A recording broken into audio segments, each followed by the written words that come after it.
Before watching, please press like to support me in producing more stories. This helps in spreading the video and reaching more people. Thank you for your support and enjoy watching.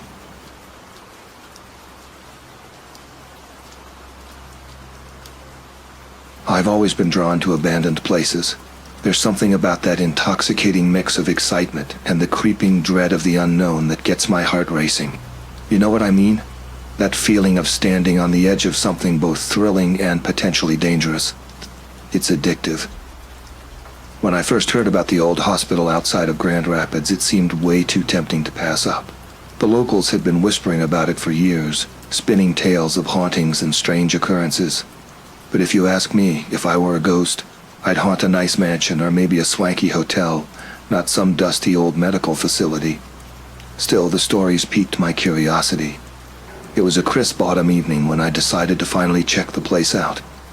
I reached out to my usual partners in crime for these urban exploration adventures, Jamarian and Shamara. Now, I should probably give you some context here. Jamarian, he's my ex-boyfriend turned, well, I guess you'd call him a bro now. It's complicated. And Shamara, she's Jamarian's new girlfriend. I know what you're thinking. Talk about a recipe for disaster, right? But here's the thing. They were the only ones I knew who were just as crazy as me when it came to seeking out these kinds of thrills. As I pulled up to Jamarian's place to pick them up, I couldn't help but feel a little nervous. Not about the hospital. No, I was more concerned about the potential awkwardness of our little trio.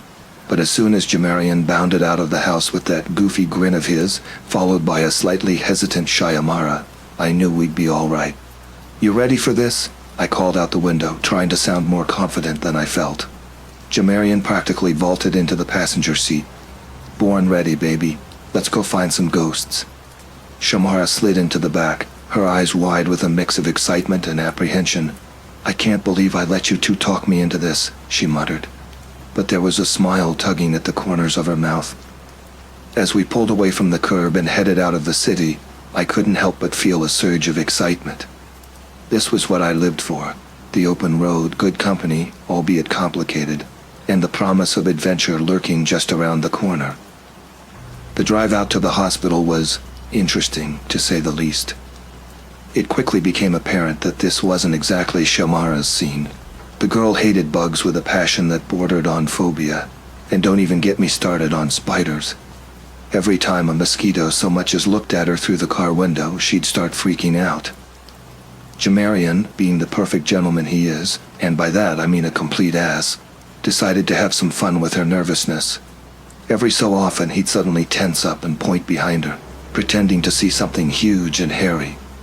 Without fail, Shyamara would let out this ear-piercing screech that had me swerving all over the road. Jamarian, I swear to God, if you don't stop that right now, I'm turning this car around. I tried to sound stern, but I couldn't keep the laughter out of my voice. Tears were rolling down my face from trying to hold it in. Ah, come on, Jamarian protested, still chuckling. I'm just trying to get her in the mood for some ghost hunting. Shamara reached forward and smacked him on the back of the head. But even she was giggling now. You're such a jerk, she said, but there was no real heat in her words. As we continued down the winding country roads, the laughter in the car slowly died down, replaced by a growing sense of anticipation. The sun was setting, painting the sky in brilliant shades of orange and pink. It was beautiful, but it also meant that by the time we reached the hospital, it would be dark. All right, I said, wiping away the last of my laughter tears. We're almost there. Shio, you can chill out. I promise we won't let any big hairy monsters get you. Shamara, or Shio, as we'd taken to calling her, took a deep breath and squared her shoulders. I'm fine, she insisted, though her voice wavered slightly. Just no more pranks, okay? Jamarian turned in his seat to face her, his expression surprisingly serious. Hey, I'm sorry if I went too far. We've got your back, okay? Nothing bad is going to happen. I couldn't help but feel a twinge of something as I watched them in the rearview mirror. Jealousy, nostalgia, whatever it was, I pushed it aside. Tonight wasn't about old relationships or complicated feelings. It was about adventure. As we rounded a bend in the road, the hospital suddenly loomed before us, a massive silhouette against the darkening sky. I felt a shiver run down my spine as I pulled the car to a stop in what used to be the parking lot, now overgrown with weeds pushing up through cracked asphalt. We sat there for a moment, just staring at the building. It was huge, all dark brick and broken windows that looked like empty eyes staring back at us. The fading light cast long shadows across the facade, making it look even more ominous. "Yo, so maybe those local yokels aren't totally off," Jamarian quipped, breaking the silence. "This place has major Bates Motel vibes." I reached over and slapped him on the arm, perhaps a bit harder than necessary. "Shut up, we're not bailing now." I turned to look at Shyamara in the back seat. "You ready, Shio?" Shyamara took a deep breath and nodded, her jaw set with determination. I had to give it to the girl. She had guts. As long as this is a spider-free zone, I guess I'm as ready as I'll ever be. We climbed out of the car, the doors closing with a finality that seemed to echo in the empty lot. I popped the trunk and distributed our gear flashlights, a first aid kit, just in case, and some snacks, because urban exploration makes you hungry, okay? As we approached the entrance, each step crunching on gravel and dead leaves, I could feel my heart pounding in my chest. This was it. We were really doing this. Armed with flashlights and some courage we probably should have rationed better, we headed towards the main entrance. The door was hanging off its hinges, creating a yawning black maw that seemed to beckon us inside. I glanced at my companions. Jamarian looked excited, practically bouncing on his toes, while Shyamara was pale but determined. "Last chance to back out," I said, my hand on the door. Jamarian snorted. "Not a chance. Let's do this." Shyamara nodded, her grip tightening on her flashlight. I didn't come all this way to chicken out now. With a deep breath, I pushed the door open. It creaked ominously, the sound echoing through the empty building. We stepped inside, our flashlight beams cutting through the darkness. The interior was exactly how you'd expect an abandoned hospital to look. Peeling paint hung from the walls in long strips, cobwebs festooned every corner, and that weird hospital smell, a mix of disinfectant and decay, still lingered in the air. Our footsteps echoed loudly in the empty corridors, each creak of the floorboards making Shyamara do a full-body jump. "I swear, if you poke me with a stick, Jamarian, you're so dead," she hissed at one point, whirling around to face him. Jamarian held up his hands in mock surrender, a mischievous grin on his face. What can I say? I bring out the best in a girl. I rolled my eyes at their banter, but I was grateful for it. It helped to break the tension that was slowly building as we wandered deeper into the building. I was on high alert, looking for anything cool, an old gurney, creepy medical equipment, anything that would make for a good story or photo op. We'd gone up a few floors, our flashlights sweeping across empty rooms and debris-strewn hallways when I saw it. Tucked into the shadows of a doorway was an old rusty wheelchair. I couldn't help but gasp. It was the perfect creepy detail, like something straight out of a horror movie. "Guys, check this out," I called, my voice a little too loud in the echoing silence. As Jamarian and Shyamara walked over, something thudded to the ground from the room the wheelchair faced. All three of us froze. Shyamara whimpered, pressing closer to Jamarian. He raised his flashlight beam a little higher, illuminating the object on the floor. My stomach clenched as the light revealed what it was. A bone. An arm bone, I think. It was white and old-looking, with dark marks all over it. "We should go," Shyamara whispered, the confidence from before completely gone. I hesitated. Part of me knew she was right, that we should turn tail and run. But another part of me, the part that had brought us here in the first place, was curious. "Nah, hold on a minute," I said, trying to keep my voice steady. "It's probably just an animal bone a dog dragged in or something." As soon as the words left my mouth, a noise echoed behind us, a rustling sound, like something heavy being shifted. Before we could react, there was a loud crash, and a pile of debris toppled over from a nearby doorway. What we saw behind it made me scream. It was... I don't even know how to describe it. A creature, but unlike anything I'd ever seen before. I can only remember patches of the thing, like my brain couldn't fully process what it was seeing. Its legs were too long, grotesquely so, and it was hunched over in a way that seemed painful. At first I thought it was covered in fur, but no, it was more like thick, greasy hair matted all over its body. But the worst part? Its face. Huge teeth jutted out from its jaw at impossible angles, and its eyes... Even in the dimness, they glowed a sickly, unnatural yellow. Shamara's scream turned into a choked gurgle as she fainted dead away. Jamarian was yelling, his voice high with panic. Run, run. We didn't need to be told twice. We ran like hell itself was chasing us, and for all I knew it was. I can still hear the thing skittering behind us, that wet clicking sound it made as it pursued us. We flew down the stairs, tripping and stumbling, with that monstrous thing getting closer every second. The front doors were just ahead when disaster struck. Jamarian slipped, his ankle twisting with a sickening crack. He let out a howl of pain and thrashed on the floor, clutching at his leg. "Jamarian, come on!" I yelled, my voice raw with fear. But he was shaking his head, tears in his eyes. "Go," he shouted. "I'm slowing you down. Just go." The choice before me was horrible. Leave him behind for that thing, or stay and probably end up as matching piles of bones. But in that moment of terror and adrenaline, it wasn't really a choice at all. I turned and ran, Jamarian's screams echoing into the night as that creature closed in. I sprinted through the woods surrounding the hospital, crashing through bushes and low-hanging branches, desperate to get back to the car. My breath tore in my lungs, and I knew without a doubt that if that creature was still following me, I was as good as dead.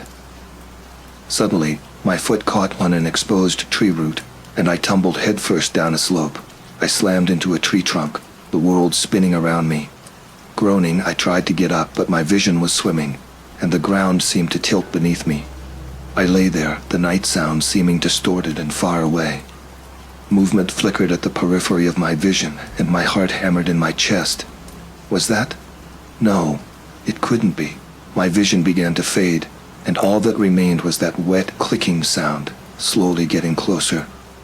As the dizziness started to subside, I pulled myself to my feet, swaying slightly. Through the trees, I could see the edge of the woods maybe 100 yards away. My heart hammered a desperate rhythm. Get to the car, get away. Then I saw it, a shadow huge and bulky, detaching itself from the tree line. My brain screamed at me to move, but my legs wouldn't listen. My body felt like lead, rooted to the spot in terror. The creature moved, not with the frenzied speed from before, but with a steady, purposeful gait. It knew I was trapped. There was nowhere left to run. Suddenly, searchlights blazed on, illuminating the clearing. "Hey, get away from her!" Familiar voices, filled with a panic that mirrored my own, echoed through the trees. My focus snapped back to reality. There, behind the blinding lights, stood Shiamara, her eyes wild and her hand shaking as she held up a spotlight. Beside her, I could see blurry shapes of other people, a whole group of them armed with... Were those baseball bats? The creature reared up, snarling, a guttural noise that scraped along my nerves like nails on a chalkboard. It looked confused by the sudden illumination, momentarily disoriented. That moment of confusion bought me some time. I lurched forward, every inch a painful effort. My muscles screamed in protest, but I forced myself to move. A shout rang out from the group. "Incoming!" One of the figures swung a bat, connecting with the side of the creature's head. The impact echoed in the night air like a gunshot. The creature howled, whipping its head around to face its attacker. It lumbered forward, swiping at whoever had dared to strike it. Adrenaline cut through the haze of fear and exhaustion, and I broke into a run. I was so damn close to safety, just a few more steps. A searing pain erupted in my shoulder. I screamed and fell, my vision going black around the edges. Somehow, impossibly, it had caught me. I felt its breath hot and foul as its claws dug into me, ripping through fabric and flesh. The world tilted crazily, and then there was only the all-consuming pain. Everything became a cacophony of yelling and chaos. I was being dragged, lifted, and someone was sobbing wildly nearby. Through the haze of pain, a stray thought drifted through my mind. Shamara had saved my life with a bunch of random strangers holding baseball bats? This made no sense. None of it made any sense. Blackness tried to swallow me again, but I fought it, clawing desperately for consciousness. When I managed to open my eyes, I found myself in the back of an SUV, a blanket thrown haphazardly over me. Shamara's face swam into view, pale and tear-streaked. "You're gonna be okay," she whispered, her voice cracking with emotion. "We called 911. They're on their way." She reached out and carefully placed something on the seat beside me. It took my pain-addled brain a moment to process what I was seeing. It was an arm bone, gnawed and weathered. The bone from the hospital, A jolt ran through me as realization dawned. Jamarian? I croaked, my throat raw from screaming.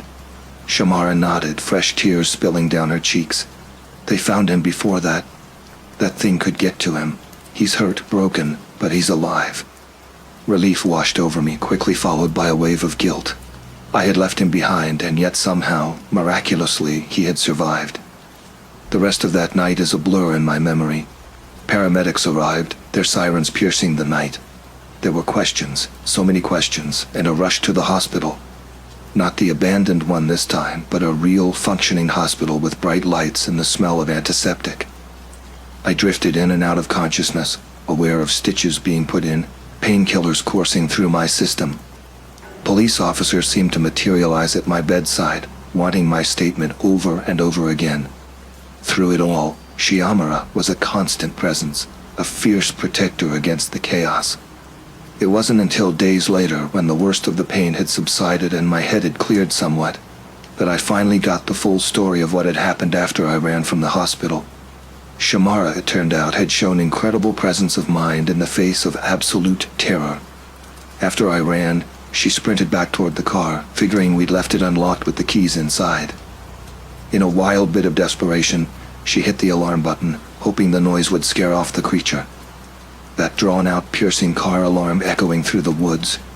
It was like a beacon in the night. As luck would have it, a group of campers was just a short hike away. They heard the alarm and came running, armed with whatever they could grab. Mostly flashlights and those baseball bats I'd seen. Shamara, breathless and terrified, managed to explain enough of the situation that they believed her, or at least they believed that someone was in danger. While some of the campers went to search for Jamarian, others followed Shyamara as she tried to retrace my path through the woods. That's how they found me, just in time. As for Jamarian, he'd managed to drag himself into a small supply closet near the entrance. The creature, distracted by the easier prey, me, had overlooked him. When the search party found him, he was in shock, his ankle swollen to twice its normal size, but alive. The police were skeptical at first, of course. Some monster in the woods? It sounded like the ramblings of kids hopped up on adrenaline and urban legends. But I had the marks on me, deep gashes that no normal animal could have made. And there was the bone, the one Shamara had grabbed in her panic. Eventually, a team of officers accompanied by local hunters went to investigate the hospital grounds. What they found? Well, it was enough to make even the most hardened skeptic pause. There were tracks unlike any animal they'd ever encountered. Some strange clumps of fur, or what looked like fur, a dark, greasy black that seemed to repel water. And strangest of all, deep gouges in a large tree trunk, like something huge and incredibly strong had raked its claws there. The official story became a bear attack.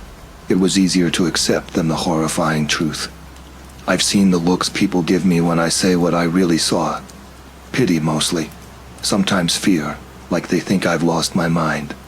But I also know that Shyamara believes me, the campers believe me, and those officers who saw the evidence. Well, maybe they do too.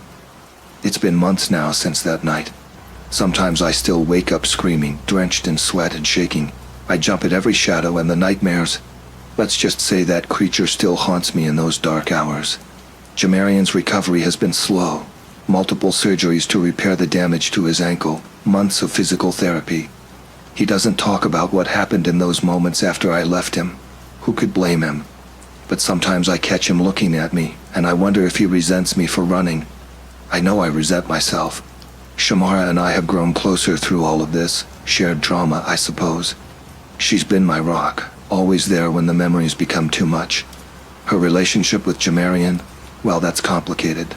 They're working through it day by day. My story made the news for a while. Bear attack survivor shares harrowing tale. That sort of thing. But like all news stories, it faded from memory. Life went on. I went back to work, tried to establish a new normal. But sometimes, when I look into the dark corners of my room at night, or when I'm walking alone and hear a twig snap behind me, the night seems to whisper back a question that chills me to my core. Did we really kill the creature? Or is it still out there, skulking in the shadows, waiting for another victim who stumbles across its path? I don't know if I'll ever have an answer, but I do know one thing. I'll never look at abandoned places the same way again. The thrill of exploration has been replaced by a bone-deep fear of what might be lurking in those forgotten corners of the world. So if you're ever driving outside of Grand Rapids and come across an old abandoned hospital, keep driving. Some things are better left undisturbed. Some doors are better left unopened, and some creatures should remain nothing more than urban legends. But if you do decide to explore, to seek out those dark and forgotten places, well, don't say I didn't warn you. And maybe, just maybe, keep an eye out for something moving in the shadows. Something with legs too long, teeth too sharp, and eyes that glow an unnatural yellow in the dark. Because who knows? The next time you might not be as lucky as I was.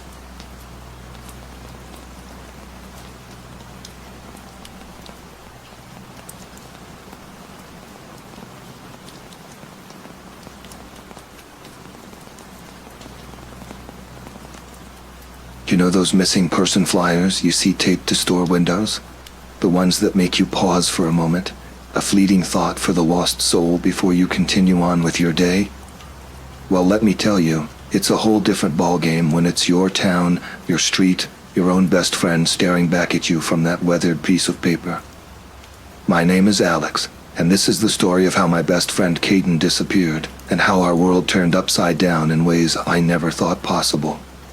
It all started on a muggy summer evening in Athens, Georgia, a town steeped in history and secrets. Caden and I had always been thrill seekers, but not in the way you might think. We weren't into drugs or petty crime.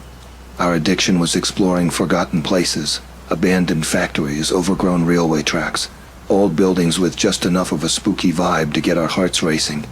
We thought we were invincible, two college kids with nothing but time and curiosity on our hands. That fateful night, I was sprawled on my bed, laptop balanced precariously on my stomach as I scrolled through some haunted Georgia forums. The fan in the corner of my cramped apartment whirred ineffectively, doing little to combat the oppressive heat. "Hey, check this out," I called to Caden, who was raiding my fridge for the last of the sodas. He flopped down beside me, peering at the screen. "Briarwood Asylum," he read aloud, a grin spreading across his face. "Dude, we've got to check this place out." I scanned the forum post, my excitement growing with each word. Apparently Briarwood was a mental hospital built in the 1920s but shut down in the 60s after a series of patient abuse scandals. The place had been sitting there, slowly rotting away ever since. "Says here it's about an hour outside of town," I mused, already mentally packing our gear. "We could head out tonight, be back before sunrise." Caden's eyes glinted with that familiar mix of excitement and mischief. "Let's do it." Within the hour, we had our usual gear packed. Flashlights, extra batteries, a basic first aid kit, just in case, and enough snacks to fuel our adventure. As we piled into my trusty old Jeep, I couldn't shake the feeling that this night was going to be different somehow. If only I'd known just how different, maybe I would have turned back. But hindsight, as they say, is 20/20ths. The GPS crackled through the speakers, guiding us deeper into the Georgia countryside. As the paved roads gave way to dirt trails, the shadows seemed to grow longer, the night pressing in around us. Caden fiddled with the radio, trying to find a station that wasn't pure static, but eventually gave up. "So, what's the story with this place again?" he asked, breaking the silence that had settled over us. I recounted what I'd read on the forum. Briarwood Asylum opened in 1924. It was supposed to be this state-of-the-art facility for mental health treatment, but things went south pretty quick. There were rumors of experimental treatments, patient abuse, that kind of thing. By the 1960s, it was a full-blown scandal. The place got shut down, and from what I read, it's been abandoned ever since. Caden whistled low. Man, imagine the stories those walls could tell. As we drove on, the trees seemed to close in around us, their branches reaching out like gnarled fingers. The moon, full and bright earlier, now played hide-and-seek behind gathering clouds. An uneasy feeling settled in my stomach, but I chalked it up to pre-adventure jitters. Finally, after what felt like hours of driving but was probably closer to 45 minutes, the GPS announced our arrival. We pulled off the dirt road onto an overgrown path, the Jeep's headlights cutting through the darkness to reveal our destination. Briarwood Asylum loomed before us, a massive Victorian-style building that seemed to swallow the moonlight. Even in the dark, we could see the broken windows, the peeling paint, the way nature had begun to reclaim the grounds. The place radiated an aura of abandonment and decay that made my skin crawl. For a moment we just sat there, taking it all in. The silence was profound. No chirping crickets, no rustling leaves, as if even nature gave this place a wide berth. "This is gonna be awesome," Caden whispered, breaking the spell. He hopped out of the jeep, his excitement palpable. I followed suit, my boots crunching on the overgrown gravel of what must have once been a driveway. We circled the asylum, searching for an entrance. Most of the doorways were boarded up or reinforced with rusty chain-link fencing, clear attempts to keep out vandals and thrill-seekers like ourselves. Then I spotted it, a window on the ground floor with a broken lock dangling loose. I nudged Caden and pointed. A grin spread across his face, mirroring my own. This was it. We were going in. The window swung open with a creak that seemed to echo through the still night air. I winced, half expecting alarms to start blaring or for some long-forgotten security guard to come running. But there was nothing, just the same eerie silence that had greeted us upon arrival. I hoisted myself through the window, Caden right behind me. The interior was pitch black, the air heavy with dust and decay. With a flick of our flashlights, the derelict reception area sprang to life, or perhaps it's more accurate to say a kind of dead afterlife. Peeling wallpaper curled from the walls like withered plants seeking sunlight. A smashed typewriter lay splayed on the floor, its keys scattered like broken teeth. In one corner, an overturned wheelchair rested at an odd angle, a grim relic of the building's past. "Imagine the stuff they saw in here," Caden muttered, a slight tremor in his usually carefree voice. I nodded, not trusting myself to speak. The silence of the building felt thick, almost oppressive, broken only by the sound of our breathing and the occasional creak of settling wood.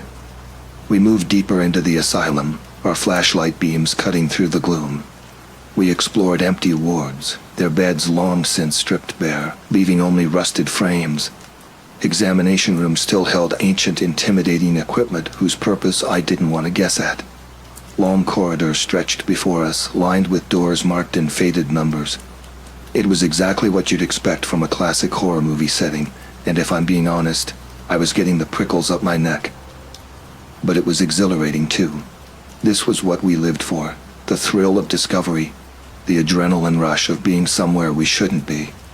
After what felt like hours but was probably only 45 minutes or so, we stumbled upon a heavy metal door. A peeling sign hung crookedly above it. Basement, staff only. Caden and I exchanged a look. This was it, the mother lode. If there were any real secrets to be found in Briarwood, they'd be down there. I jiggled the handle, locked of course, but Caden just grinned, crouching down to fish a set of lockpicks from his backpack. "I'm a man of many hidden talents," he quipped, flashing that boyish grin that always got him out of scrapes. I kept watch, my flashlight beam dancing nervously over the corridor, as Caden worked on the lock. After a few tense minutes, there was a soft click. "Bingo," Caden whispered, standing up and brushing the dust from his knees. We exchanged another glance. This was it, the hidden heart of the asylum, the place with all the darkest secrets. I took a deep breath and pushed the door open. The basement was different from the rest of the asylum, narrower, damper. The air was thick with the smell of mildew and something else, something I couldn't quite identify but that made my nose wrinkle in disgust. There was an odd pulsing hum in the silence, like old machinery still chugging along beneath the surface. It was faint, barely perceptible, but it set my teeth on edge. Our flashlights seemed weaker down here, the beams flickering weakly against the oppressive darkness. We moved slowly, following a corridor that seemed to slope gently downward. "Alex," Caden whispered, his voice tight with tension. "Maybe we should head back up." I was about to agree when something caught my eye. "Wait," I murmured. "Look at this." My flashlight beam had bounced off a series of metal lockers lining one wall. Unlike everything else we'd seen in the asylum, these looked newer, less decrepit, as if they'd been used more recently than the 1960s. Curiosity overcame caution, and I approached one of the lockers. It was locked, but the metal was cool to the touch, free of the layer of grime that coated everything else down here. "Caden, check this out," I called softly. But Caden wasn't listening. He had moved further down the corridor, his flashlight beam focused on something ahead. "Alex," he called, his voice odd. "There's a room up here. The door's open." I joined him, my heart hammering in my chest. The hum was louder here, a steady pulse that seemed to vibrate through the floor. We approached the partially open door slowly, our flashlight beams converging on the gap. And that's when we saw it, or rather them. At first all I caught were glimpses, pale, hairless skin, limbs that moved at unnatural angles, shadows skittering just out of reach. There was an unsettling clicking sound coming from within the room, accompanied by a wet, squelching noise that turned my stomach. And then I saw the eyes. So many eyes, shining with a predatory, feral light that was unmistakably intelligent. And they were looking right at us. A scream started to form in my throat, but Caden's hand clamped down over my mouth, stifling the sound. He dragged me back down the corridor, urgency crackling between us like electricity. We sprinted through the darkness, stumbling over debris, our flashlights cutting wildly at the shadows. I could hear them behind us, rustling, hissing, their clicks echoing through the asylum's hollow halls. The heavy door at the end of the corridor felt like it was a million miles away. Caden reached it first, fumbling with the lockpicks with trembling hands. I risked a glance back. The creatures were spilling out of the doorway, a horde of elongated, twitching bodies pushing their way into the corridor. My stomach lurched and my head spun. This was no longer an adventure. It was sheer survival. Caden swore, his fingers trembling against the lock. My own hands shook too hard to be of any help. We both knew time was running out. "Leave it," I yelled over the rising cacophony of scrapes and clicks. "We gotta go." We abandoned the lock and bolted back through the maze of rooms we'd explored earlier. Everything looked different in our panic, shadows leaping out at us, every corner potentially hiding one of those things. Caden crashed through the window we'd entered through, shouting for me to follow. As I hauled myself over the jagged edge, something thin and wiry snagged my ankle. I yelped and kicked out, tearing myself free and landing hard on the rough ground outside. Caden grabbed my arm and pulled me to my feet. "Run," he gasped. We didn't stop running until we burst out of the undergrowth and into the relative safety of my Jeep. I slammed the door and locked it, fumbling with the keys in my shaking hands. Throwing the car into gear, I hit the gas pedal. Tires spitting gravel, we shot away from the asylum, the sound of the engine drowning out whatever might have been pursuing us. My eyes flicked constantly to the rearview mirror. Through the dusty glass, I saw them swarming out of the building, spindly figures scrambling over one another in relentless pursuit. The creatures poured from the broken windows like a grotesque tide, their pale bodies forming a terrifying blur against the darkness. My breath hitched in my throat, and I pressed the accelerator harder, the engine roaring in response. We didn't stop until we were miles away, my foot slamming on the pedal like it was the only thing keeping the nightmare at bay. My heart pounded, my breath a ragged rasp in the silence of the car. Caden hadn't said a word since we escaped, his face pale and knuckles white as he gripped the dashboard. I broke the silence as we finally pulled back onto a paved road. "We gotta call someone, police, anyone." "What do we say?" Caden's voice cracked. "We broke into an abandoned asylum and got chased by monsters?" He let out a shaky laugh, but it was edged with hysteria. "They'll lock us up next." I knew he was right. It sounded insane even to my own ears. But I couldn't shake the image of those creatures, their grotesque limbs and their relentless pursuit. Something had changed at the Briarwood Asylum. Something dark and dangerous had awoken in that rotting building. "We have to go back," I said, the words hanging strangely in the air. Caden stared at me like I'd grown a second head. "Are you insane? We barely got out of there alive." But the urge to return was an unstoppable pull. Maybe it was shock, a desperate bid for control, or a sliver of hope that we could prove what we had seen wasn't just some fever dream. Whatever it was, Caden, surprisingly, didn't fight me on it for long. By the time we reached the asylum again, dawn was just beginning to break, casting an eerie twilight over the landscape. I kept the Jeep's headlights off as we parked at a distance, the silence thick with renewed terror. We gathered our flashlights and, after a moment of hesitation, crept back towards the building. As we neared, I heard it. The same unsettling hum from the basement, even louder now in the stillness of early morning. I exchanged a wide-eyed look with Caden. "Someone's down there," I whispered. We followed the sound back through the decaying interior to the heavy metal door. It stood ajar, a thin trickle of blood seeping from beneath it. My stomach clenched, but I forced myself to push the door open. What we saw inside was nothing short of a slaughterhouse. The room in the basement was bathed in a sickly red light from a bank of ancient-looking machines bolted to the walls. The pulsing hum came from these devices, and they seemed to be running on blood. The floor was slick with it, pooled around the bodies of several men in white coats. The creatures, those pale, elongated things we'd seen earlier, hunched over their prey, tearing at the flesh, their limbs moving in a grotesque parody of eating. They had dragged the bodies from a room at the back, leaving a crimson trail that ended at a steel vault door, twisted and ripped open. The full horror of the situation hit me with staggering force. Those pale things weren't some species we'd never seen before. They were patients, warped and transformed by whatever the hell was inside that vault. And the scientists? They hadn't been running experiments. They were cattle. Caden vomited next to me, the sound echoing through the blood-soaked room. The creatures whirled, sensing our presence. "Run!" I shouted. Caden didn't need to be told twice. We ran, blinded by tears and terror. I followed Caden through the asylum, the creatures' clicks and scrapes close behind. I could almost feel their rancid breath on my neck, their wiry hands reaching out for me in the gloom. Somehow we made it to the broken window. I vaulted through, shredding my arms on the jagged glass, landing painfully but not stopping. Caden followed, but as he scrambled out he stumbled, a scream tearing from his throat. I watched in horror as one of the creatures sank its needle-like claws into his leg, hauling him back inside. "Caden," I screamed, reaching desperately through the window, but it was no use. He was gone, dragged back into the darkness. Grief and adrenaline fueled me as I ran for the jeep, fumbled with the keys, and roared out of there without a backward glance. The asylum disappeared in the rearview mirror, but the image of Caden's terrified face would never leave me. I went to the police. I told them everything, the asylum, the creatures, Caden. At first they treated me like I was delusional, possibly high, but fear lent my story a ragged sort of authenticity.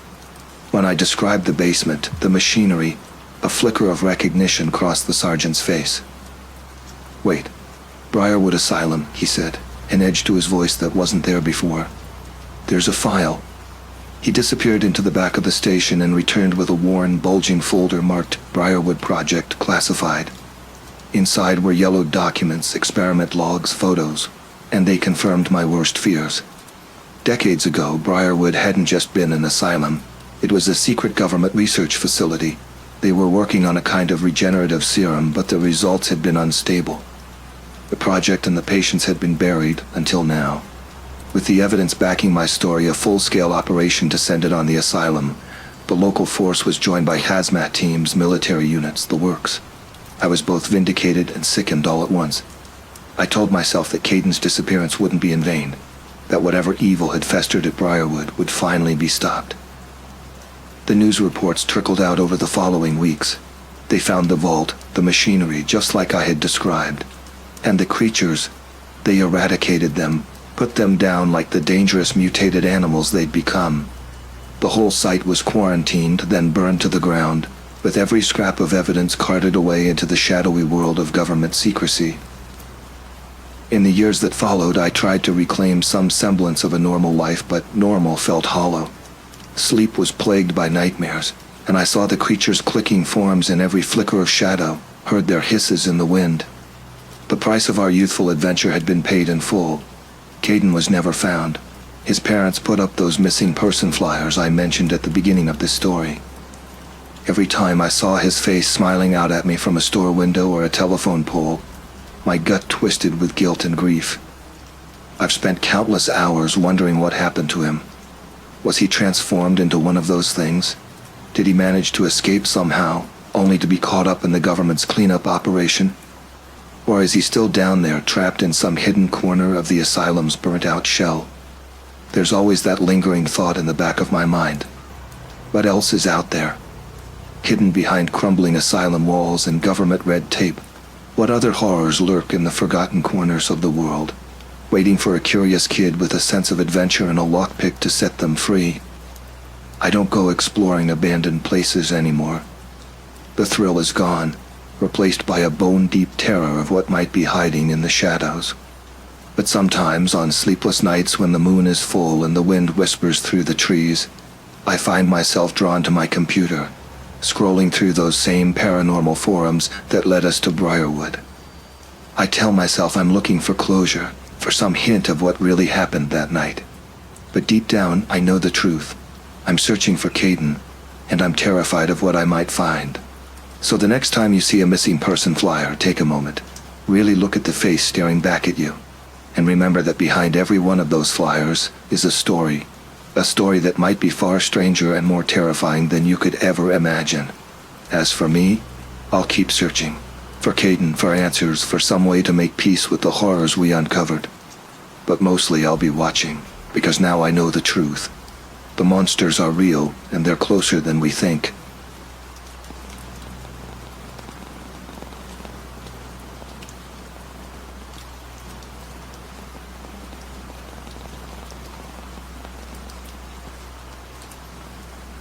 The crisp Alaskan air bit at my face as I stepped off the small propeller plane onto the gravel airstrip.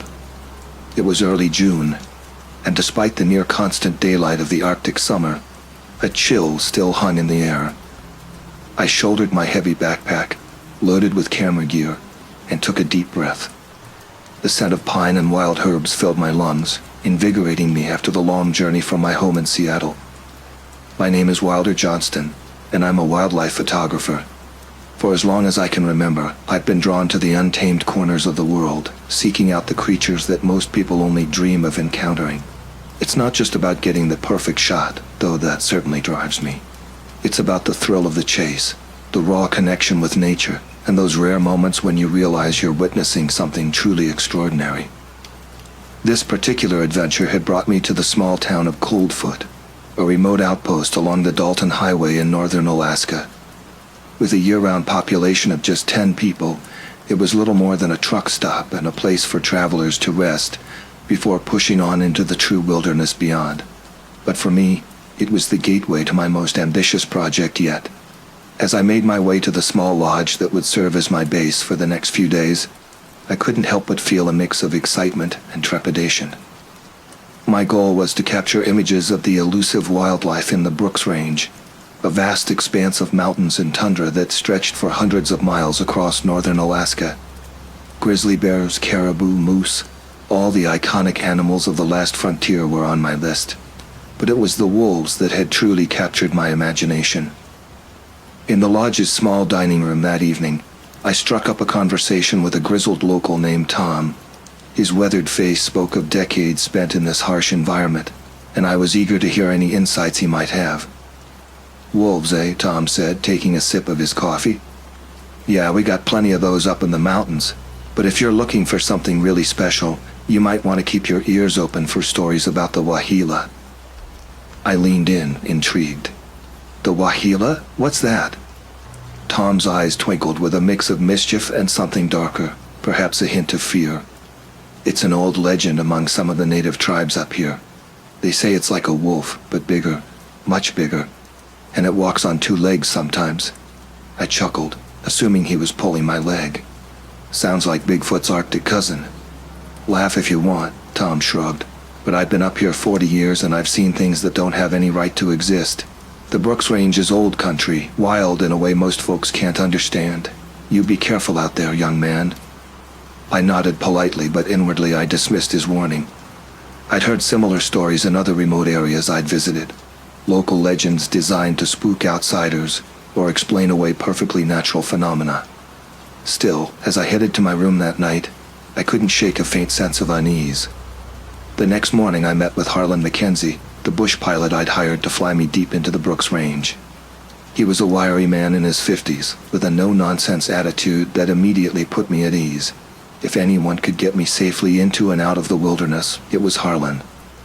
As we loaded my gear into his de Havilland Beaver, a sturdy float plane perfect for backcountry flying, Harlan ran through his pre-flight checklist. "So where exactly are we headed?" I asked, studying the topographic map spread across my knees. Harlan pointed to a remote valley about 100 miles northeast of Coldfoot. "There's a good-sized lake here that'll give us a place to land. The valley's got everything you're looking for: river, forest, open tundra, plenty of game trails. If there are wolves in the area, that's where they'll be." I nodded, excitement building in my chest. This was it, the kind of pristine wilderness I'd been dreaming of capturing on film. As we took off, the landscape below us transformed. The scattered trees and shrubs gave way to vast stretches of tundra, punctuated by winding rivers and crystal-clear lakes. In the distance, the jagged peaks of the Brooks Range loomed, still capped with snow despite the summer warmth. After about an hour of flying, Harlan's voice crackled through my headset. "There's our valley up ahead. Take a good look. This is going to be your home for the next few weeks." I pressed my face to the window, drinking in the view. The valley was a photographer's dream, a winding river cutting through the center, flanked by dense forest on one side and open tundra on the other. Towering mountains formed a natural amphitheater around the valley, their snow-capped peaks reflecting the bright Arctic sun. As Harlan brought the plane down for a smooth landing on the lake, my heart raced with anticipation. This was true wilderness, untouched by human hands. Who knew what kinds of incredible wildlife encounters awaited me? Little did I know, as I helped Harlan unload my gear and set up my base camp, that this pristine valley held secrets far darker and more terrifying than anything I could have imagined. In the weeks to come, I would question everything I thought I knew about nature, about reality itself, and about my own sanity. But for now, as I waved goodbye to Harlan and watched his plane disappear over the mountains, I felt only excitement and a deep sense of peace.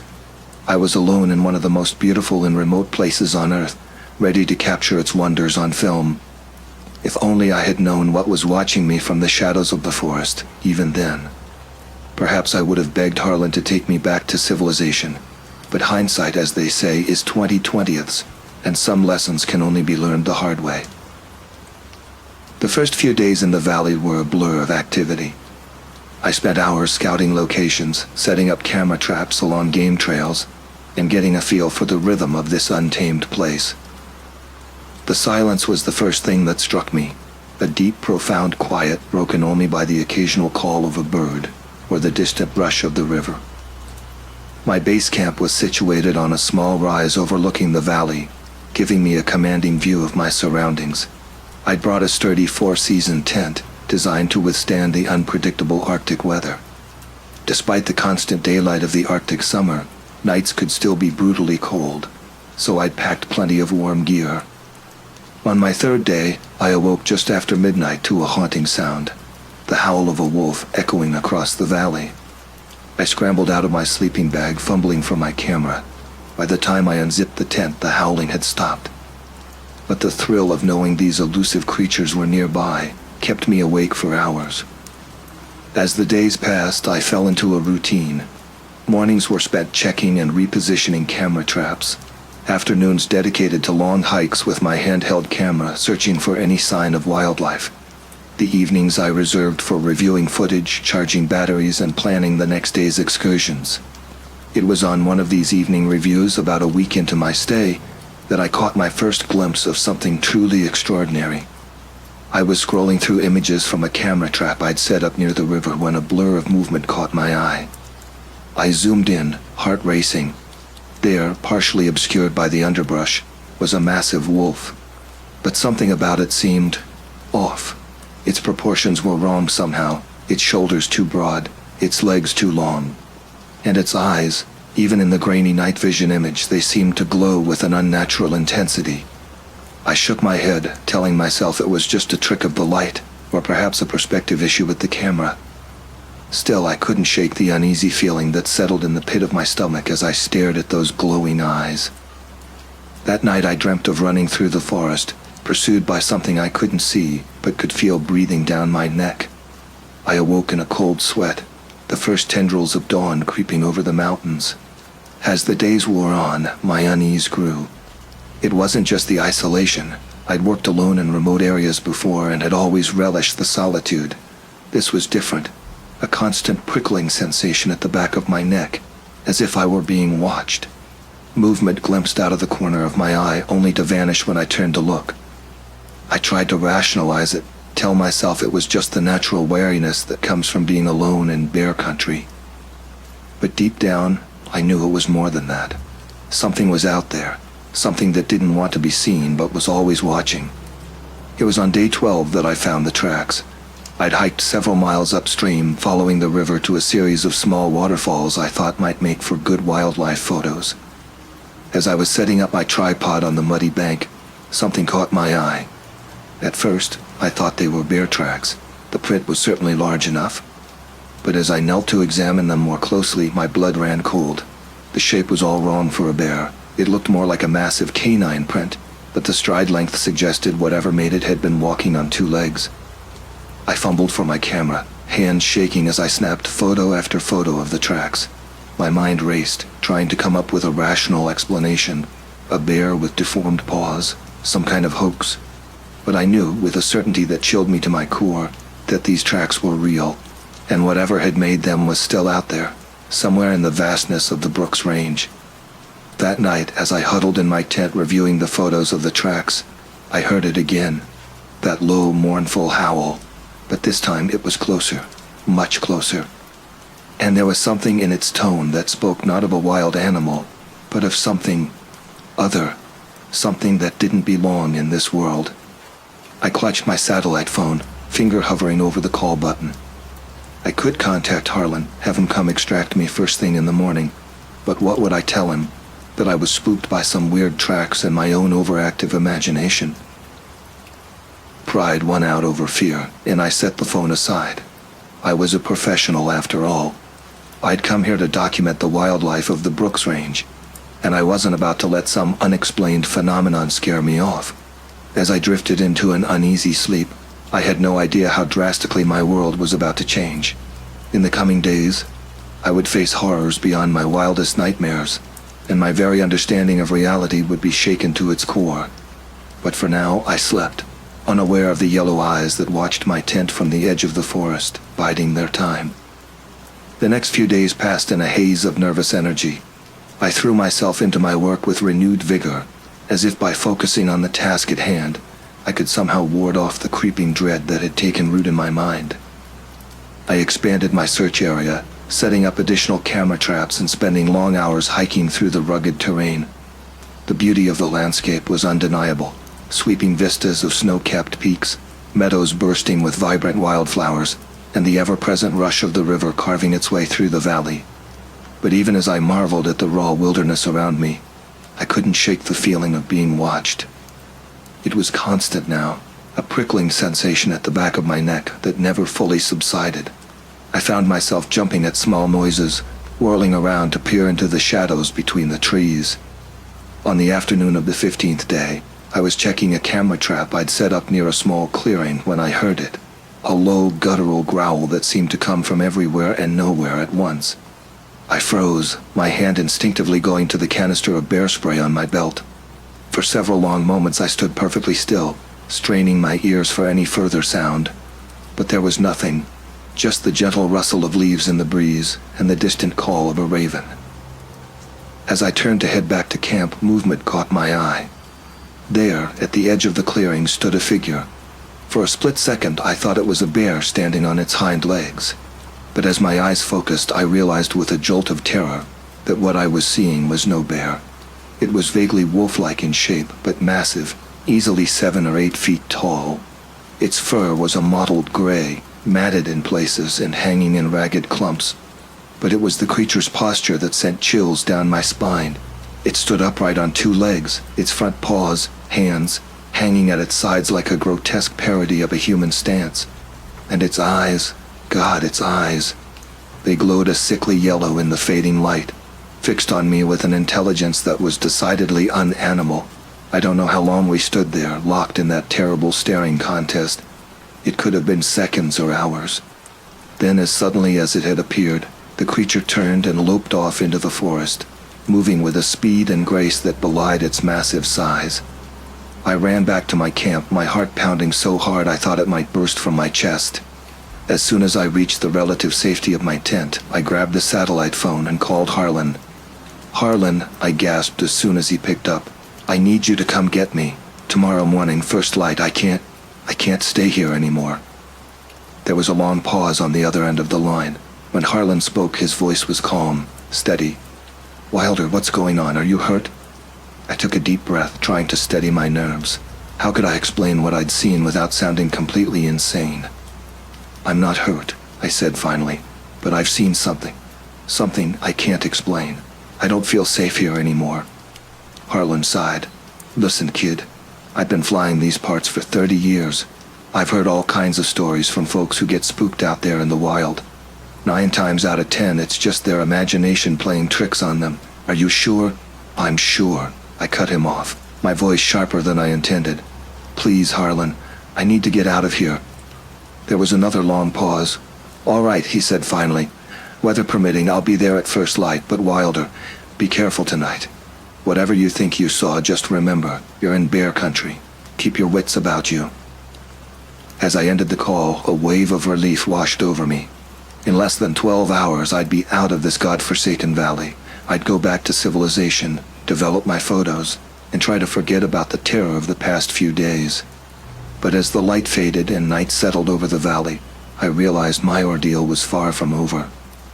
The howling started just after midnight, a chorus of unearthly wails that seemed to come from all directions at once. And underneath it all, I could swear I heard something else. Something that sounded disturbingly like laughter. I huddled in my sleeping bag, clutching my rifle, and prayed for dawn to come quickly. But in the Brooks Range, in the heart of the Arctic summer, dawn was still many hours away. And in the darkness outside my tent, something was moving, waiting, watching. The longest night of my life had only just begun. The hours crawled by with agonizing slowness. Every rustle outside my tent, every snap of a twig sent my heart racing. The howls had stopped, but the silence that followed was almost worse, pregnant with a terrible anticipation. Around 3 a.m. I heard it, the sound of something large moving just outside my tent. The heavy tread of paws on the soft earth, the rasp of fur against canvas. I held my breath, clutching my rifle so tightly my knuckles turned white. A shadow fell across the tent wall, massive, upright, unmistakably the shape I'd seen earlier in the clearing.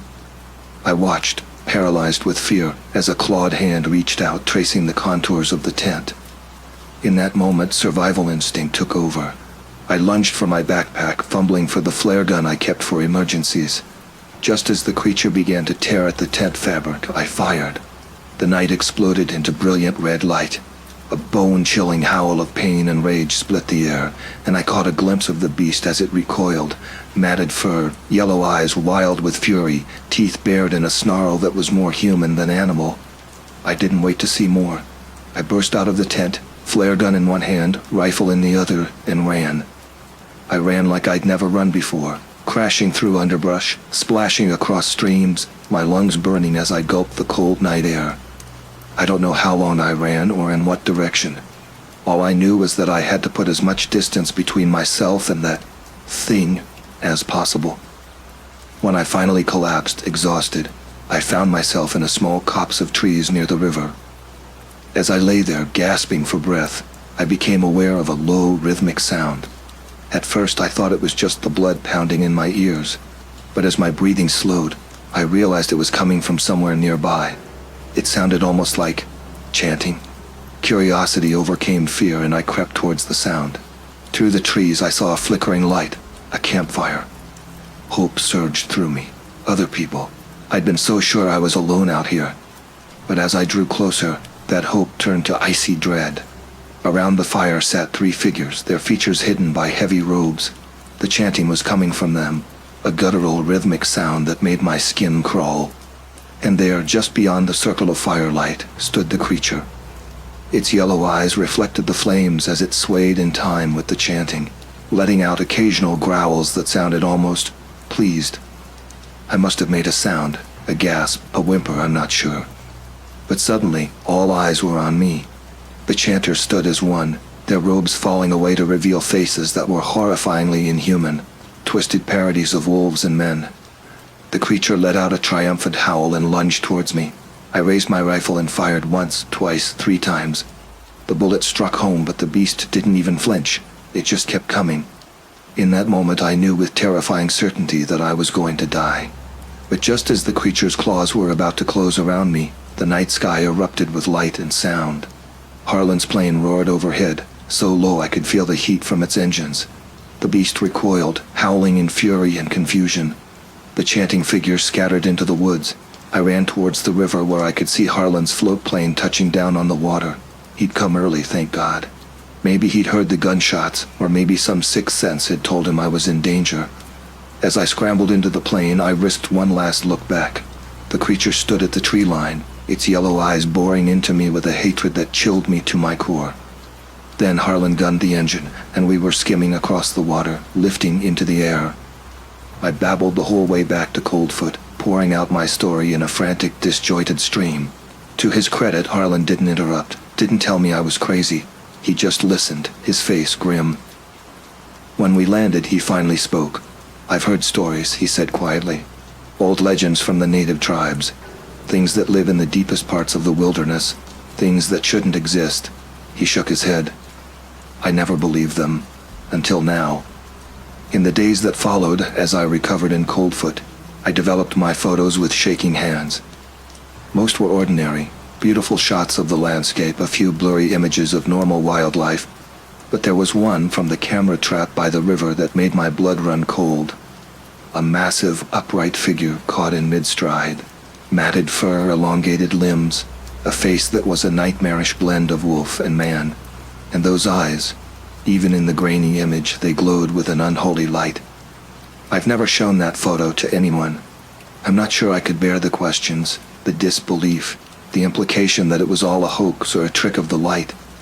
Sometimes, late at night, I take it out and look at it, just to remind myself that it was real, that I'm not crazy. I haven't been back to Alaska since then. My passion for wildlife photography has dimmed, replaced by a wariness of the deep wilderness and what might be hiding there. I still work, still travel, but I stick to more populated areas now. Places where the boundary between civilization and wilderness is clear and well-defined. But sometimes, in my dreams, I'm back in that valley. I hear the howls, feel the weight of those yellow eyes upon me, and I wake up wondering, did I truly escape? Or am I living on borrowed time, always one step ahead of something ancient and terrible that has marked me as its prey? I don't know if I'll ever have an answer to that question. But I do know this. There are things in this world that defy explanation, that shouldn't exist but do. And sometimes, the greatest mercy is in not knowing, in being able to live in blissful ignorance of the horrors that lurk in the shadows of our world. As for me, that blissful ignorance is gone forever. All I can do now is live each day to the fullest, always looking over my shoulder, always wondering if today will be the day those yellow eyes find me again.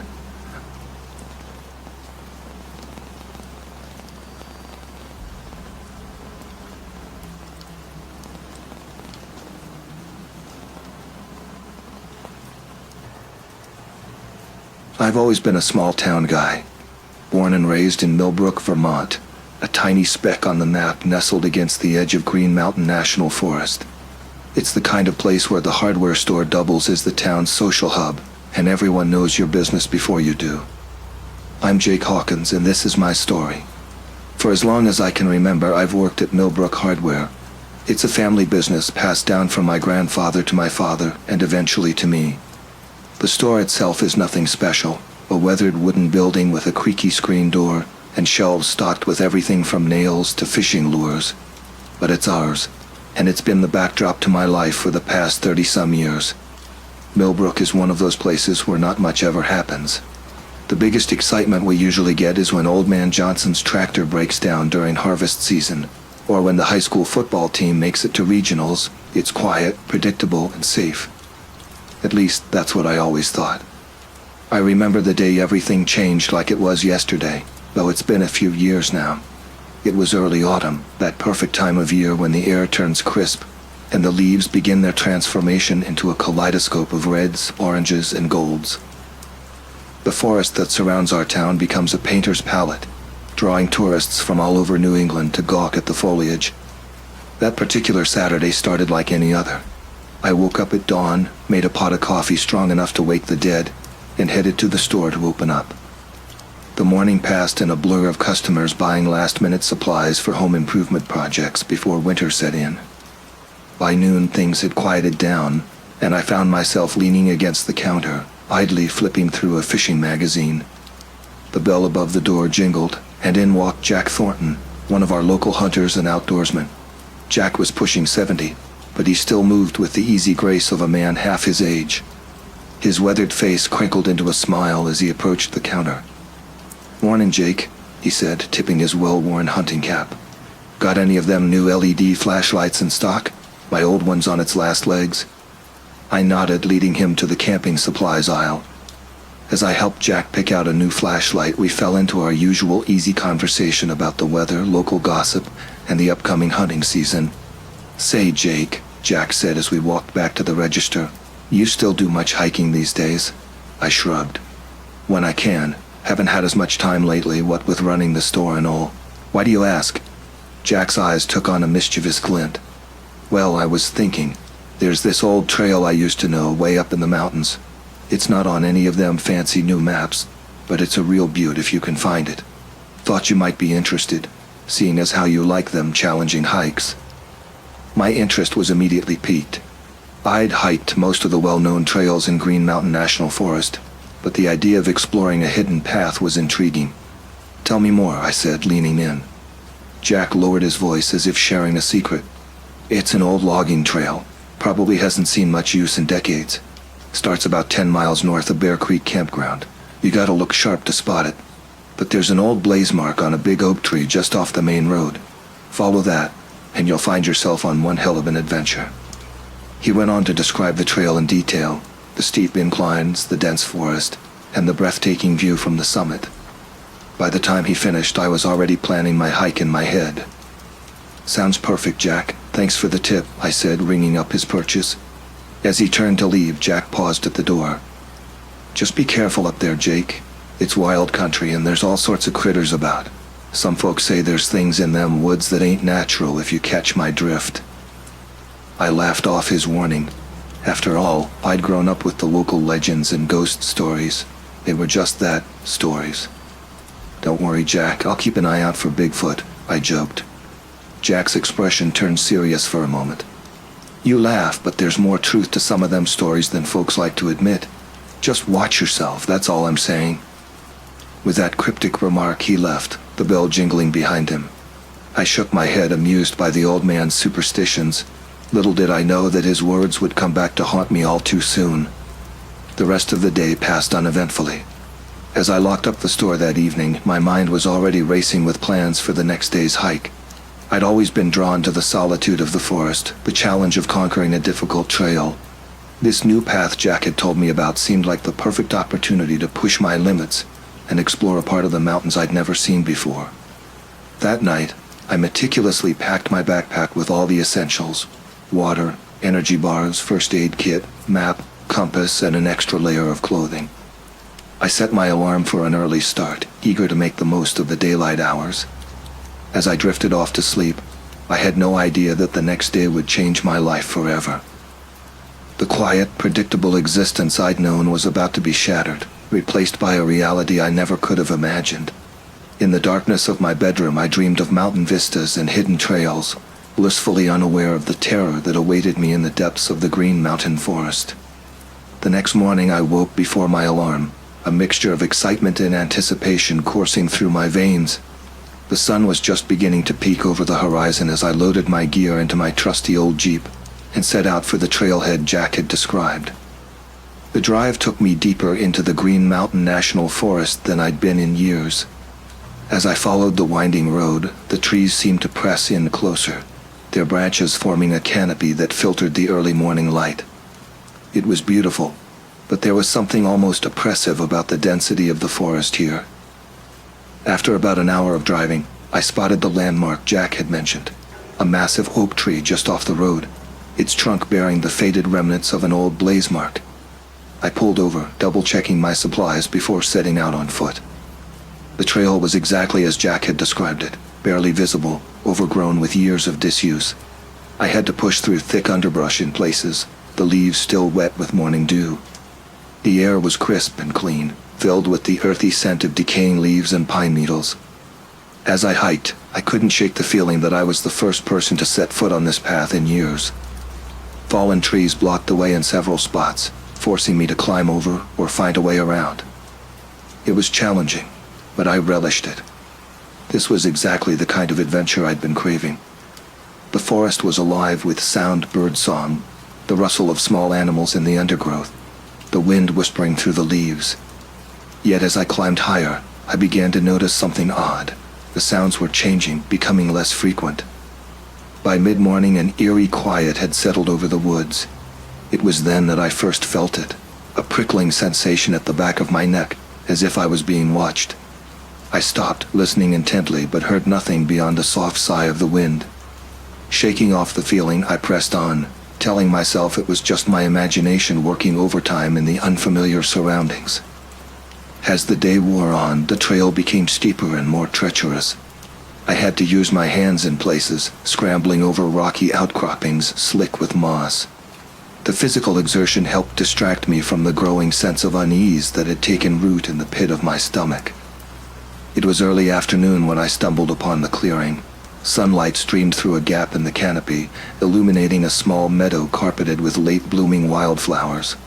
Under different circumstances, it would have been idyllic. But the moment I stepped into that open space, every instinct I had screamed danger. The silence was absolute. Not a bird called, not a leaf rustled. And there, just inside the tree line, was the deer carcass. Even from a distance, I could tell something was wrong. The animal's body was torn and mangled in a way that defied explanation. No bear or mountain lion I'd ever heard of could have done that kind of damage. The flesh looked like it had been shredded, great chunks torn away by something with immense strength and ferocity. My stomach churned, and I found myself backing away involuntarily. Whatever had killed that deer was big, and it was vicious, and for all I knew, it could still be nearby. I debated turning back then and there, but a stubborn part of me insisted on pressing on. I'd come this far, and the summit couldn't be too much further. Besides, I reasoned, whatever had killed the deer was probably long gone by now. How wrong I was. The last leg of the climb was the most difficult yet. The trail all but disappeared, leaving me to pick my way through a jumble of boulders and stunted trees. My legs burned with the effort, and my lungs strained in the thin mountain air. When I finally broke through onto the summit, the view nearly took my breath away. Miles of unbroken forest stretched out below me, a sea of green dotted with splashes of autumn color. Distant peaks rose against the horizon, their tops wreathed in mist. For a moment I forgot my fears, lost in the majesty of the wilderness. I sank down onto a flat rock, pulling out my water bottle and a granola bar. As I sat there, catching my breath and soaking in the view, I felt a profound sense of peace. This, I thought, was why I loved hiking. The challenge, the solitude, the connection with nature. It all came together in moments like these. That's when I heard it. A low, rumbling growl that seemed to come from everywhere and nowhere at once. I froze, my half-eaten granola bar falling from suddenly numb fingers. Slowly I turned my head, scanning the rocky summit, and there it was, half hidden in a stand of scrub pines about 20 yards away. At first my mind couldn't make sense of what I was seeing. It was like my brain was trying to reconcile two impossible images, a wolf and a man, merged into one terrifying whole. The creature stood on its hind legs, easily 7 feet tall. Thick dark fur covered its muscular body, matted in places with what looked horribly like dried blood. Its head was that of a wolf, but larger and more fearsome than any wolf I'd ever seen. The snout was pulled back in a snarl, revealing rows of yellowed teeth that looked capable of crushing bone. But it was the eyes that truly paralyzed me. Yellow and glowing with an unnatural intelligence, they fixed on me with a hunger that was all too human. In that moment I knew with absolute certainty that I was looking at something that should not exist, something that bridged the gap between man and beast in the most nightmarish way possible. For what felt like an eternity, we stared at each other, predator and prey locked in a frozen tableau. Then, with a roar that shook me to my very core, the creature charged. I'd like to say I had some clever plan, some heroic response. The truth is, blind panic took over. I scrambled to my feet and ran, abandoning my backpack and any pretense of facing this thing. I tore down the mountainside, my feet barely touching the ground as I half ran, half fell through the underbrush. Branches whipped at my face, roots threatened to trip me at every step, but I didn't slow down. The sound of the creature crashing through the forest behind me spurred me on, terror lending me speed I never knew I possessed. At one point, I lost my footing on a steep slope, tumbling head over heels down a rocky embankment. I landed hard at the bottom, the breath knocked out of me, my body a mass of scrapes and bruises. For a horrible moment I thought this was it, I was done for. But the expected attack never came. I lay there, hardly daring to breathe, listening for any sign of pursuit. Gradually I became aware that the forest had fallen silent again. No crashing footsteps, no terrifying roars. Just the soft whisper of the wind through the leaves. After what seemed like hours, but was probably only minutes, I gathered the courage to move. Every muscle in my body protested as I slowly got to my feet. I was lost, having veered far off the trail in my panicked flight. My phone had no signal, and I'd left my pack with my map and compass back on the summit. What followed was the most terrifying journey of my life. I picked a direction that I hoped would lead me back to civilization, and started walking, jumping at every snapping twig and rustling leaf. The sun was setting by the time I finally stumbled onto a marked trail, and full dark had fallen before I reached the road where I'd parked my Jeep. I have never been so glad to see anything as I was to see that beat-up old vehicle. I practically dove inside, locking the doors and sitting there for a long moment, shaking uncontrollably as the events of the day caught up with me. I didn't report what happened. How could I? Who would believe me? I told my family and friends that I'd gotten lost, taken a bad fall. It explained the cuts and bruises, the haunted look in my eyes. But I knew the truth, and it changed me. I became jumpy, always looking over my shoulder. I couldn't sleep without reliving that moment on the mountain, seeing those burning yellow eyes in my dreams. I started researching, digging into local folklore and history. I found stories, old stories passed down through generations, of things in the woods. Creatures that walked like men but hunted like beasts. Most dismissed them as campfire tales or the ramblings of isolated mountain folk. I knew better. I never went back to that trail, never hiked alone again. But I kept my ears open. Over the years I've heard whispers, hikers gone missing in remote areas of the forest. Strange howls echoing through the mountains on quiet nights. Livestock found torn apart in ways that defy explanation. Each time I think back to that day on the mountain, I remember the creature, the impossible merger of wolf and man, and I wonder, how many are there? How long have they been out there hiding in the dark corners of the wilderness? And most chillingly, how many of those missing hikers ended up like that poor deer I found in the clearing? I still live in Millbrook, still run the hardware store. To all outward appearances, I'm the same Jake Hawkins I've always been. But I carry a secret now, a knowledge of something beyond the everyday world most people inhabit. Sometimes, on quiet evenings when the wind blows down from the mountains, I find myself staring out at the darkening forest. And I wonder, is it out there watching, waiting? I may never know for sure, but one thing is certain. I'll never look at those mountains the same way again. The wilderness I once saw as a playground is now a place of mystery and danger. And somewhere out there, in the deepest, darkest parts of the Green Mountain Forest, something is lurking. Something that defies explanation. Something that hunts. So, if you ever find yourself hiking in these parts, stick to the marked trails. Don't go wandering off into uncharted territory. And if you hear a strange howl echoing through the trees, or feel eyes watching you from the shadows, don't dismiss it. Don't try to be brave. Run. Run and don't look back. Because there are things in these woods that no one should ever have to face. Things that blur the line between legend and reality. Things with burning yellow eyes and a hunger that can never be satisfied. I know because I've seen them. And I'll carry that knowledge and that fear with me for the rest of my days. end of the Beast of Green Mountain.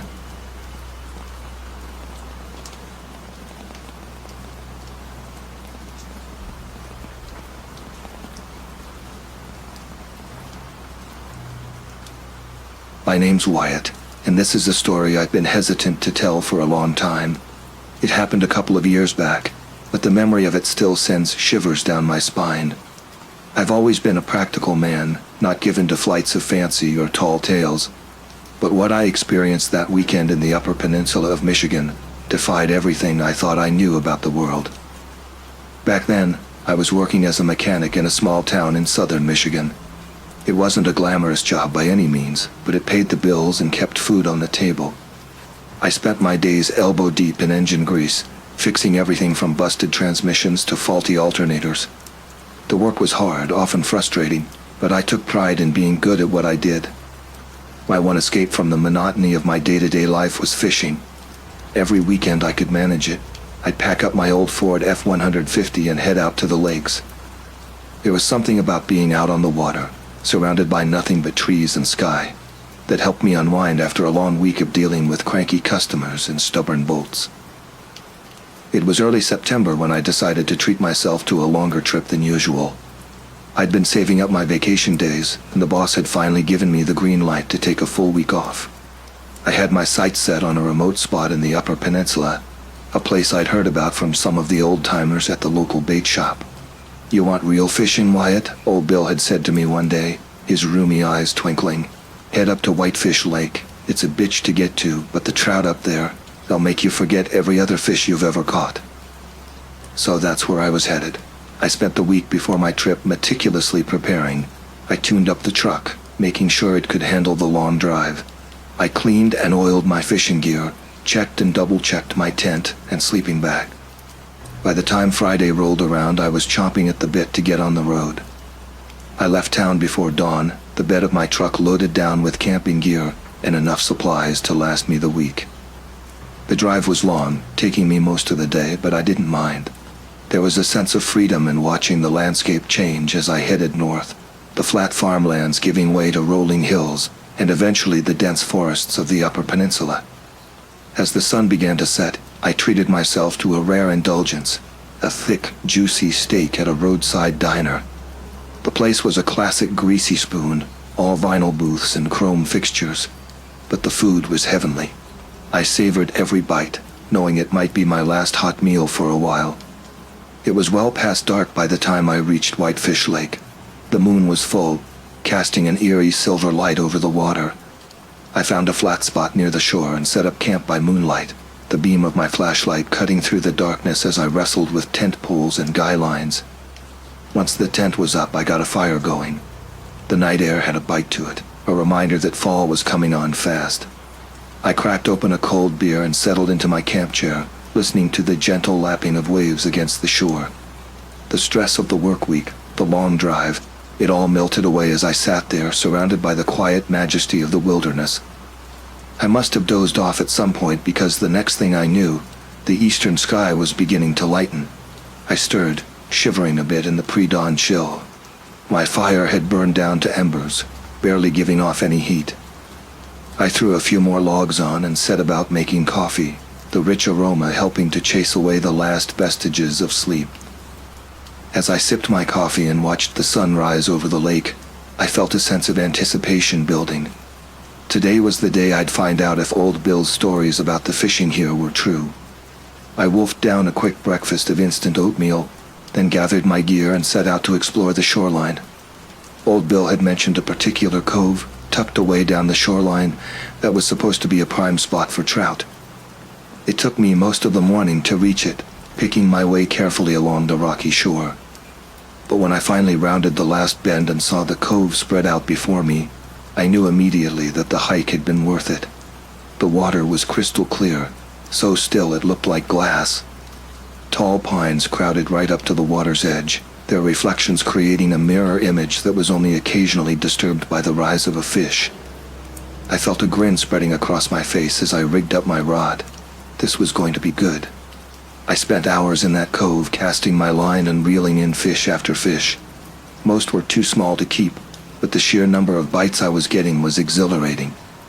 Time seemed to lose all meaning as I lost myself in the rhythm of cast, wait, reel. It wasn't until my stomach started growling insistently that I realized how late it had gotten. The sun was high overhead, and I hadn't brought any food with me. Reluctantly, I started to pack up my gear. As much as I hated to leave this spot, I knew I needed to head back to camp for some real food. The hike back seemed to go quicker than the hike out. Maybe it was because I knew where I was going this time, or maybe it was just my eagerness for lunch spurring me on. Either way, I made good time, cresting the final ridge that separated me from my campsite, just as the afternoon was starting to wane. That's when I saw it. And that's when everything changed. At first, I thought my eyes were playing tricks on me. There was some kind of animal down by the water a few hundred yards from where I stood. But this thing was massive. My first thought was that it must be a moose. They're not uncommon in this part of Michigan after all. But as I watched, I realized that couldn't be right. It moved wrong for a moose. It was standing upright, walking on two legs like a person, but hunched over in a way that seemed unnatural.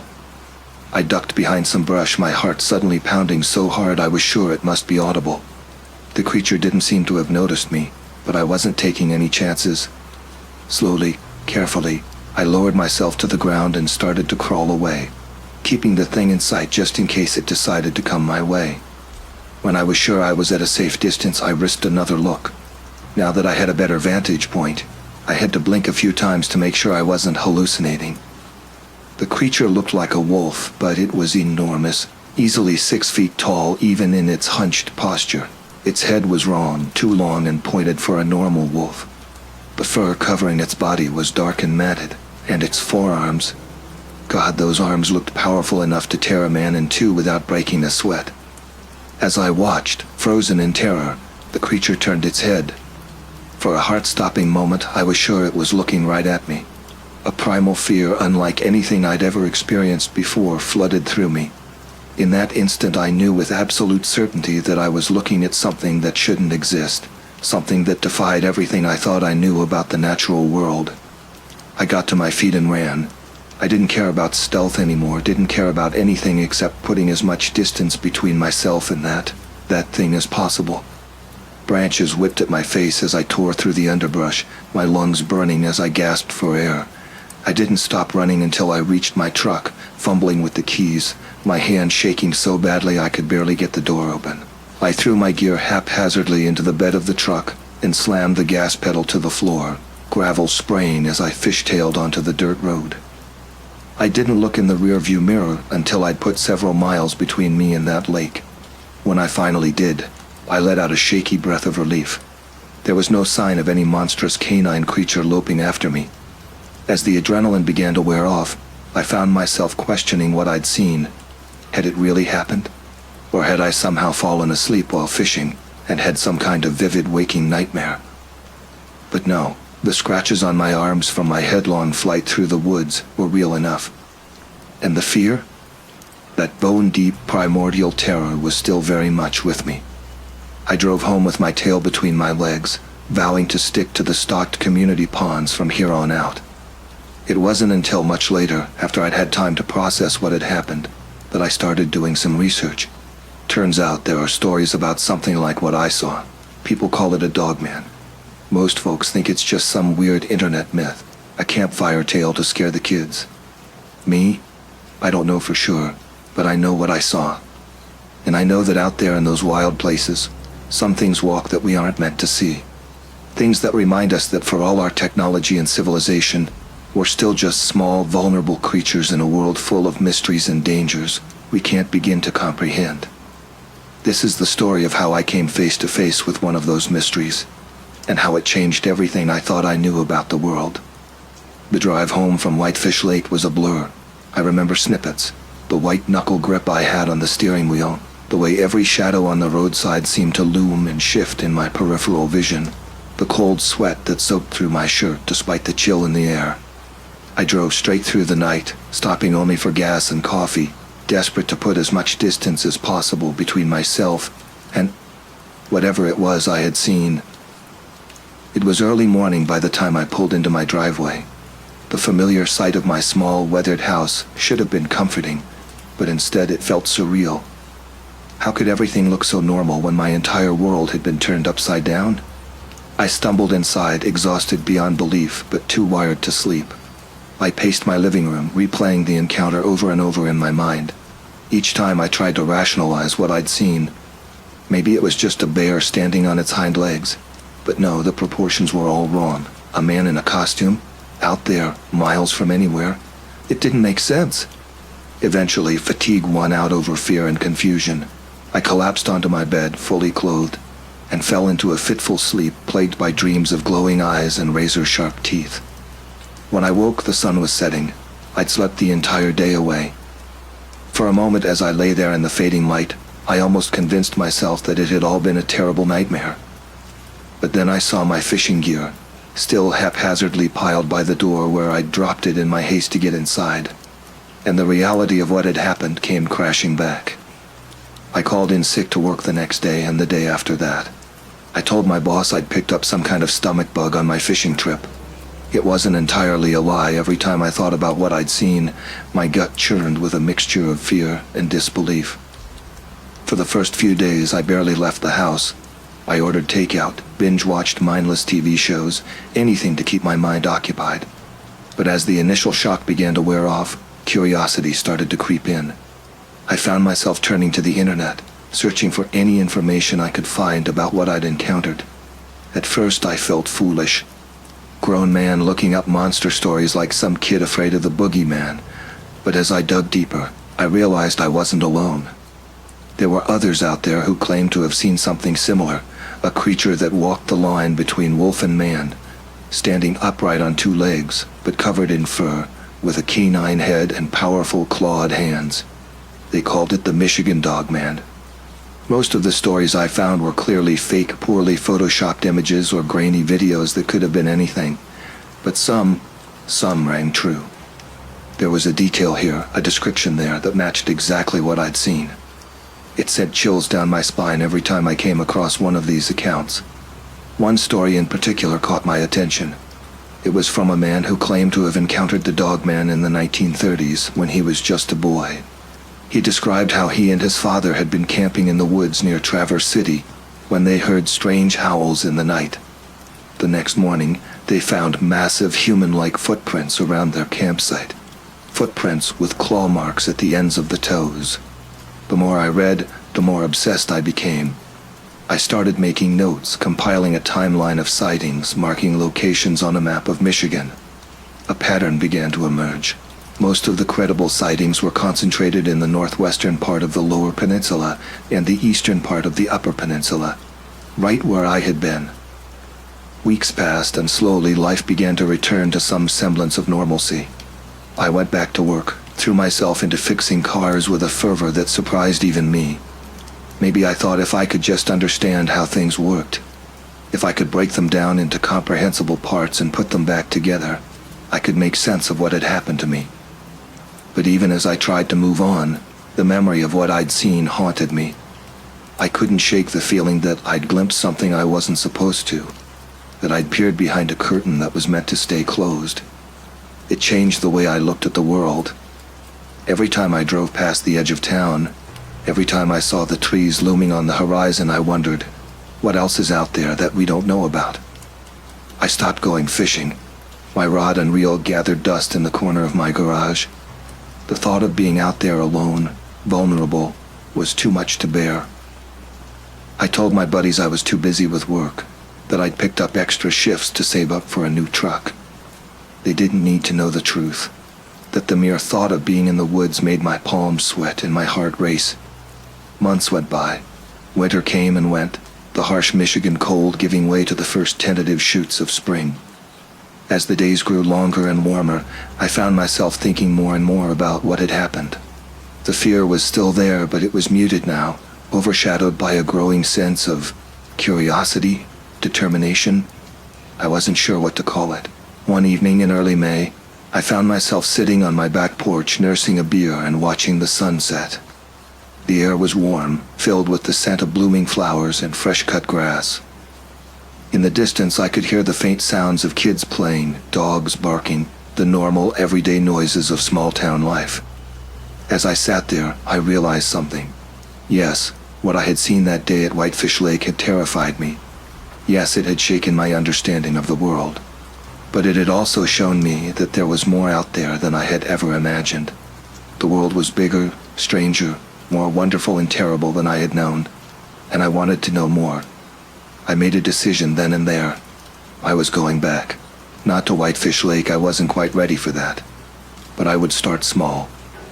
Day trips at first to some of the local state parks, then maybe overnight camping trips closer to home. I would work my way up, slowly rebuilding my confidence, my connection to the natural world. And who knew, maybe someday I'd find the courage to go back to the Upper Peninsula, to face my fears head on and seek out the truth about what I had seen. As I finished my beer and headed inside, I felt a mix of excitement and apprehension. I knew the road ahead wouldn't be easy. The fear was still there, a constant companion. But for the first time in months, I felt alive. I felt like I had a purpose. Little did I know my decision that night was just the beginning. The encounter with the dogman had set me on a path that would lead me to places I never could have imagined and bring me face to face with mysteries that would challenge everything I thought I knew about the world and my place in it. But that's a story for another time. The next few months were a journey of small steps and gradual progress.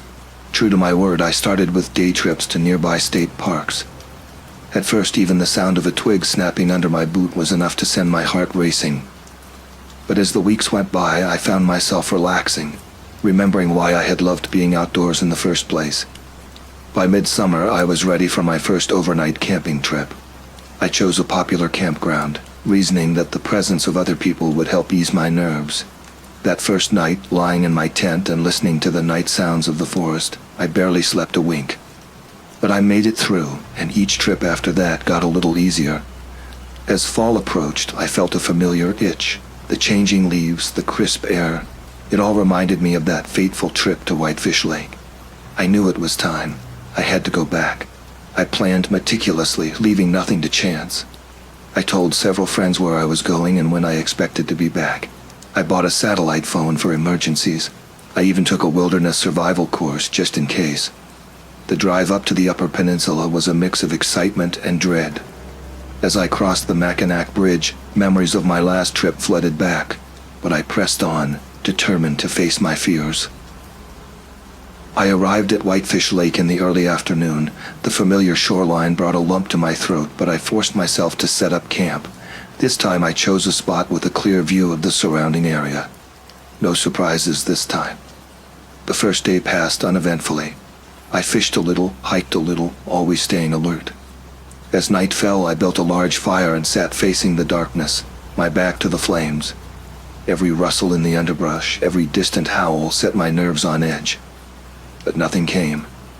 The second day, I decided to revisit the cove where I'd had such good fishing before. The hike there was tense, my eyes constantly scanning the tree line.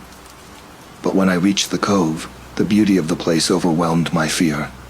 I spent hours there, losing myself in the rhythm of casting and reeling. It was late afternoon when I started back to camp. As I crested the final ridge, I stopped dead in my tracks. There, in almost the exact spot where I'd seen it before, was the dogman. This time, there was no mistaking what I was seeing. It stood upright, easily 7 feet tall, its powerful body covered in dark matted fur. Its head was unmistakably canine, with a long muzzle and pointed ears. But its eyes were almost human, filled with an intelligence that sent shivers down my spine. For a long moment we stared at each other. I was frozen in place, my mind reeling. The dogman made no move towards me, but I could sense its muscles tensing, ready to spring into action at any moment. Then, slowly, deliberately, it turned and loped into the forest, disappearing among the trees. I stood there for what felt like hours, my heart pounding, my breath coming in short gasps.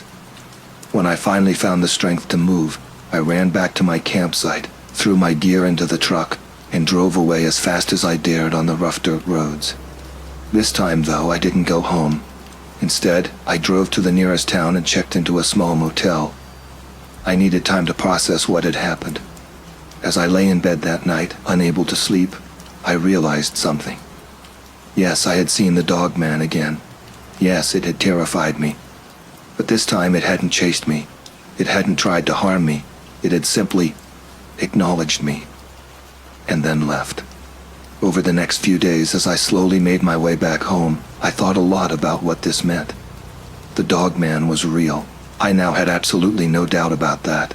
But it wasn't the mindless monster I had feared. It was something more complex, more intelligent. When I got home, I threw myself into research with renewed vigor. I reached out to other witnesses, compared notes, pieced together a more complete picture of what the dog man might be. I even started a blog, sharing my experiences and theories with others who were seeking the truth. Years have passed since that second encounter. I've been back to Whitefish Lake many times since then, and to other remote areas of Michigan. I've had a few more distant sightings of the dog man, but never again as close as those first two encounters. I've come to believe that the dog man, whatever it is a guardian of sorts, a protector of the wild places, a reminder that there are still mysteries in this world that we don't understand. It's not a monster to be feared, but a creature to be respected. My life has changed dramatically since that first encounter.